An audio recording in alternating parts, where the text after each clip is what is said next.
हजारों मटके जल पटक दिए, लेकिन भैया तेरे देवता की तो मूंछों गिरी ना भाई भैया, या देवता को स्नान कराने की हिम्मत हम में ना है।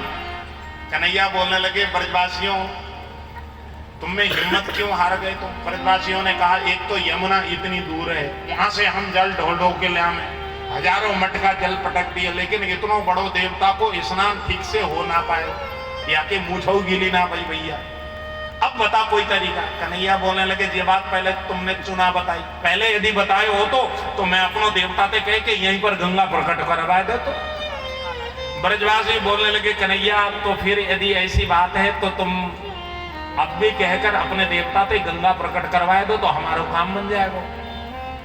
तब भगवान कृष्ण ने कहा ब्रजवासियों से, हे ब्रजवासियों, मेरे अकेले कहने से नहीं होगा, तुम सबरे लोग मेरे संग में मिलकर प्रार्थना करो तो मेरो देवता जल्दी से सुन जाओ और यहाँ पर गंगा प्रकट करवाए दो। इतना सुनते ही ब्रजवासियों ने हाथ जोड़कर गोवर्धन भगवान से प्रार्थना किया, हे गोवर्धन भगवान, यहाँ पर हमको गंगा की सख्त जरूरत है, आप गंगा को यहाँ पर प्रकट करवा दो। हाथ जोड़कर जैसे ही ब्रजवासियों ने नेत्र बंद करके गोवर्धन भगवान से प्रार्थना किया, ब्रजवासियों के आंखों के सामने ही गोवर्धन तलहटी पर गोवर्धन भगवान की कृपा से मानसी गंगा प्रकट हो गई।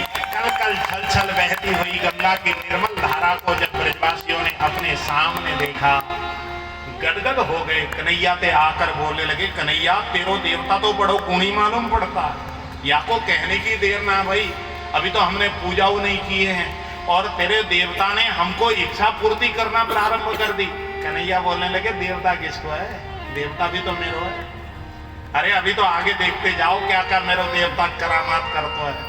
तो मेरे कन्हैया ने जब कही, ब्रजवासी बड़े गदगद हो गए, ग्वाल बाल जाकर मानसी गंगा के जल में गोते लगा लगा कर स्नान करने लगे।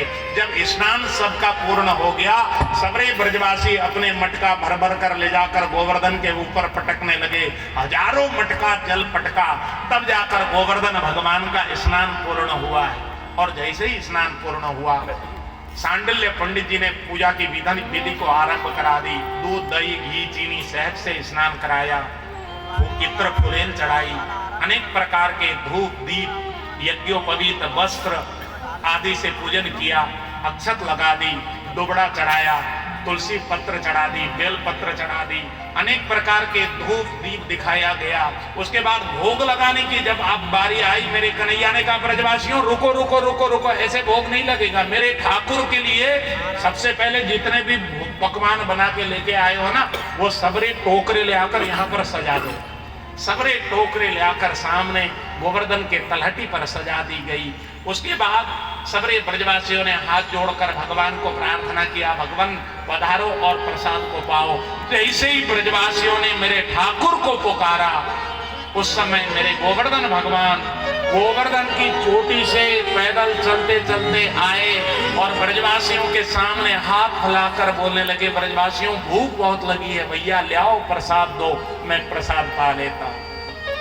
जैसे ही अपने नैन के सामने गोवर्धन भगवान के साक्षात स्वरूप को देखा, एक एक करके टोकरा उठा उठाकर ब्रजवासी भगवान के हाथ में वो प्रसाद देने लगे और भगवान गोवर्धन टोकरा के टोकरा प्रसाद पाते जा रहे हैं, प्रेम से प्रसाद पा रहे हैं, बड़े प्रसन्न हो रहे हैं। उसी समय कन्हैया का जो मित्र था सुबल आया, कन्हैया के बगल में ठाड़ो भयो और कन्हैया के कान में कही, कन्हैया इतको आइयो जरा। कन्हैया बिल्कुल सुबल के मुंह से अपना कान जब लगाए तो कन्हैया के कान में सुबल ने कहा, कन्हैया ये जो तेरो देवता है का है, ये देवता कितनों दिन को भूखो है भैया, देख टोकरा के टोकरा पार करा तो जा रहा हो। ये देवता तो लगता है कि हमारे लिए प्रसाद तो बचावेगा नहीं। कन्हैया याते बढ़िया तो हमारो इंद्र देवता हो, वाने आज तक एक लड्डू तक खिसका ही नहीं, सबरो प्रसाद हमें ही खाते थे, तेरो तो देवता ही भूखो है भैया, हमारे लिए तो प्रसाद मिलोगे। कन्हैया मैं तो घर की ओर जा रहा हूँ भैया, ये तो भूखड़ देवता।